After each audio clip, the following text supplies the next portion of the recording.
Halos lahat na lang ngayon nagmamahal. Ang sakit na kaya sa ulo mag-budget. Yung iba nga kahit pagkain tinitipid.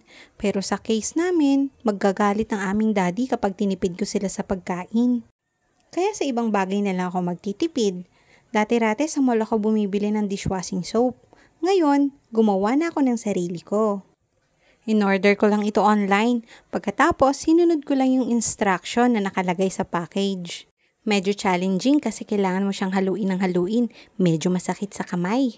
At ito na nga yung hitsura niya nung mailagay ko na yung final ingredients. Kailangan natin itong ibabad ng 24 hours para mawala yung bubbles. Charan! Yan ang ating finished product! At dahil nga first time kong gumawa nito, kumuha pa ako ng imbudo para sa pagsasalin. Pero epic fail. Aabutin ako ng 100 years para matapos. So ayan, ginawa ko, tinabo ko na lang para mas mabilis. Alam nyo ba, habang ginagawa ko yan, habang nagsasalin ako, ang saya-saya ko. Proud na proud ako sa sarili ko. Kasi sa isip ko, hindi ko na kailangang bumili ng dishwashing liquid sa grocery or sa tindahan kasi kayang-kaya ko nang gawin mag-isa. At yan na nga yung lahat na nagawa ko. Salamat sa panonood ha. Ingat kayo palagi.